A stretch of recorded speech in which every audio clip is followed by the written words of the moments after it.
Hi NCERT grade 12 chapter 2 solutions உடைய book back answers பார்த்துட்டு இருக்கோம். Question number 2.22 at 300 Kelvin 36 gram of glucose present in a liter of its solution 1 liter கொடுத்துட்டாங்க has an osmotic pressure of 4.98 bar.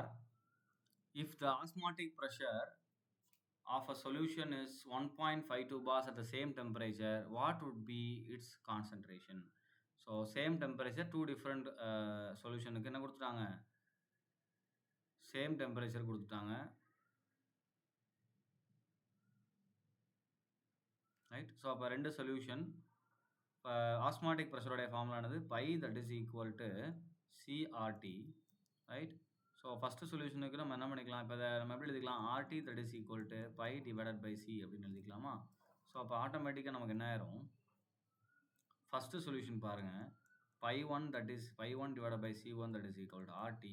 அடுத்து நான் pi two divided by C two that is equal to RT. அப்போ ரெண்டு பக்கமும் நமக்கு RT இருக்கிறதுனால என்ன பண்ணலாம், நம்ம pi one divided by C one that is equal to pi two divided by C two அப்படின்னு எழுதலாம், ரைட். ஸோ ஃபஸ்ட்டு என்ன கொடுத்துருக்காங்க, நம்ம ப்ரெஷர் பார்த்தீங்கன்னா 4.98, ரைட். ஸோ இதோடைய கான்சன்ட்ரேஷன் கொடுக்கல, அதுக்குள்ளே 36 கிராம் ஆஃப் குளுக்கோஸின் 1 லிட்டரும் கொடுத்துட்டாங்க. ஸோ இதை நான் கான்சன்ட்ரேஷனாக மற்ற மணி நேரம் 36 கிராம் டிவைடட் பை 180 லிட்டர்ஸ் ஒன்றுன்றதுனால என்ன பண்ணிட்டோம், mass divide by molar mass மட்டும் போட்டால் போதும்.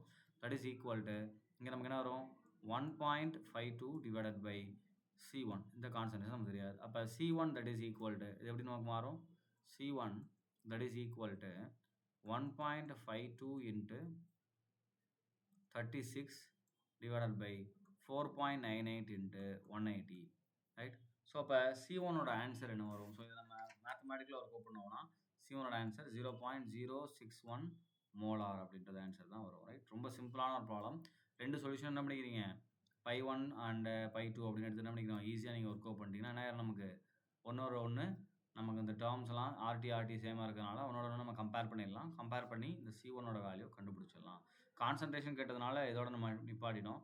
இதே மாஸ் அப்படின்னு கேட்டிருந்தாங்க அப்படின்னா சேம் குளுக்கோஸே அப்படின்னு கொடுத்து மாஸ் கேட்டு என்ன பண்ணுவோம், இதை திரும்பவும் நம்ம எப்படி எழுதிக்கணும், இந்த ஆன்சர் வந்த ஆன்சரை இன்ட்டு 180னால மல்டிப்ளை பண்ணியிருந்தீங்கன்னா உங்களுக்கு எவ்வளோ கிராம் அப்படின்றது கிடச்சிருக்கும்.